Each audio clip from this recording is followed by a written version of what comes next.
আসসালামু আলাইকুম প্রিয় ভিউয়ার্স, আমিনশিপ ট্রেনিং এবং ভূমি পরিমিতি চ্যানেলের পক্ষ থেকে আমি মোহাম্মদ রাজীব হোসেন আপনাদের জন্য আরও একটি নতুন টিউটোরিয়াল নিয়ে হাজির হলাম।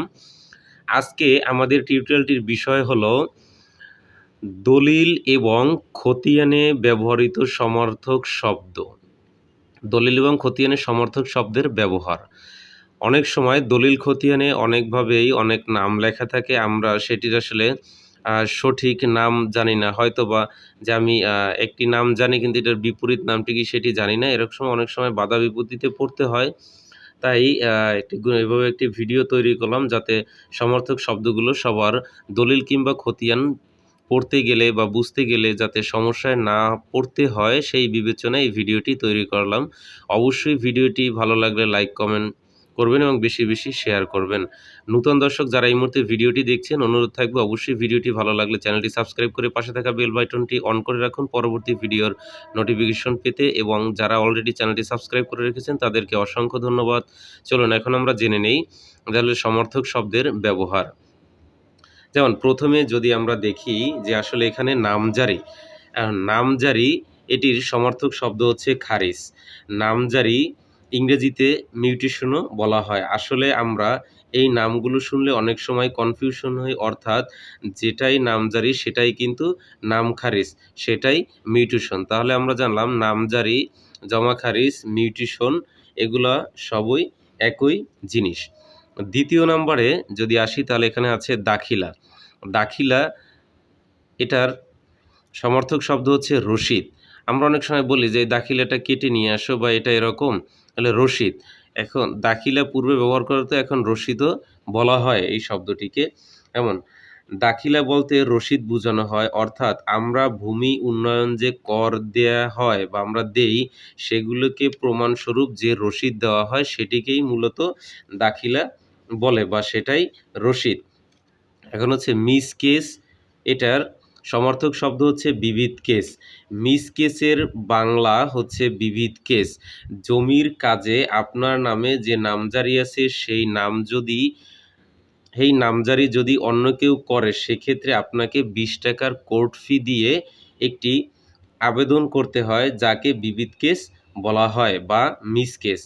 এই কেস করলে এসিল্যান্ড আপনার সকল কাগজপত্র দেখে নির্দিষ্ট ১ বা ২ মাসের মধ্যে অপর পক্ষকে নোটিশ করে দিবে। যদি মনে হয় ভুল কিংবা আপনি প্রতারণার শিকার হয়েছেন সেক্ষেত্রে আবার আপনার নামে নামজারি করে দিবে। এখন চতুর্থ নম্বরে খতিয়ান পর্চা। পর্চাকে আবার মাঠ পর্চাও বলা হয়। খতিয়ান যেটি আসলে সেটাই পর্চা, পর্চাকে আবার অনেক সময় মাঠ পর্চাও বলা হয়। খতিয়ানে জমির শ্রেণী, জমির পরিমাণ, খাজনা, মালিকানা উল্লেখ থাকে। ভূমি জরিপ চলাকালে সার্ভেয়ারগণ জমির মালিককে যে কাগজটি দেয় সেটাই মূলত হচ্ছে পর্চা বা মাঠ পর্চা। এরপরে হচ্ছে ৫ নম্বরে এসিল্যান্ড অফিস। এসিল্যান্ড অফিস এটাই হচ্ছে এর সমর্থক শব্দ হচ্ছে সহকারী ভূমি অফিস বা বাংলা অর্থ। এসিল্যান্ড হচ্ছে ইংরেজি এবং এটার বাংলা হচ্ছে সহকারী ভূমি অফিস। খাজনা। খাজনা এর সমর্থক শব্দ হচ্ছে ভূমি উন্নয়ন কর।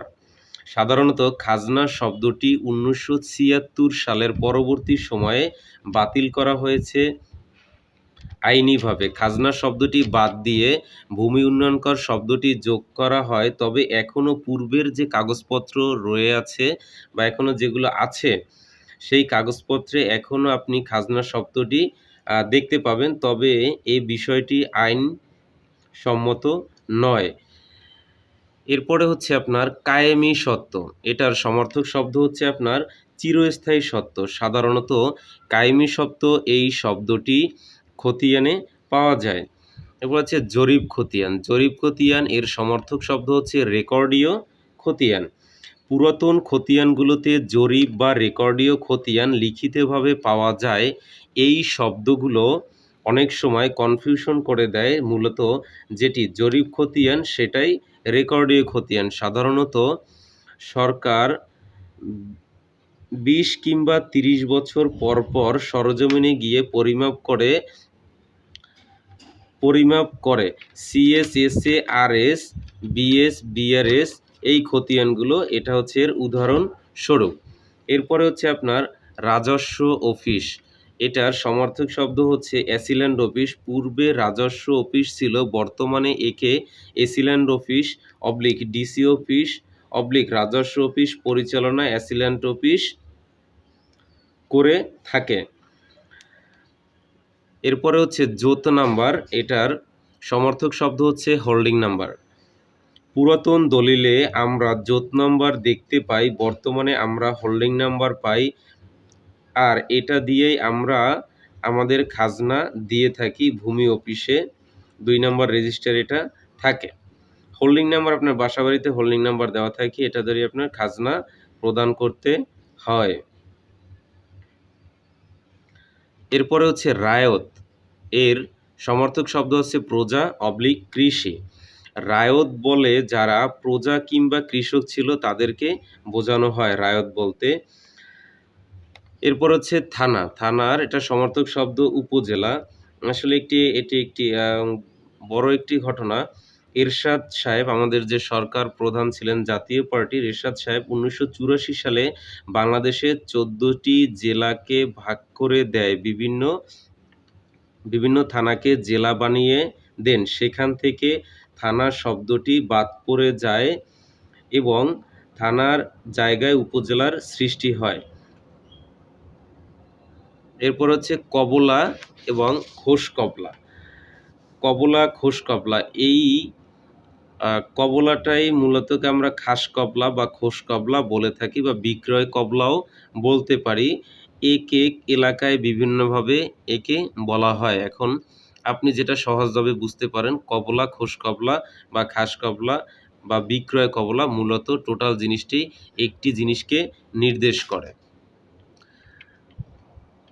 প্রিয় ভিউয়ার্স, যদি ভিডিওটি আপনার অনেক ভালো লেগে থাকে অবশ্যই ভিডিওটি বেশি বেশি শেয়ার করবেন।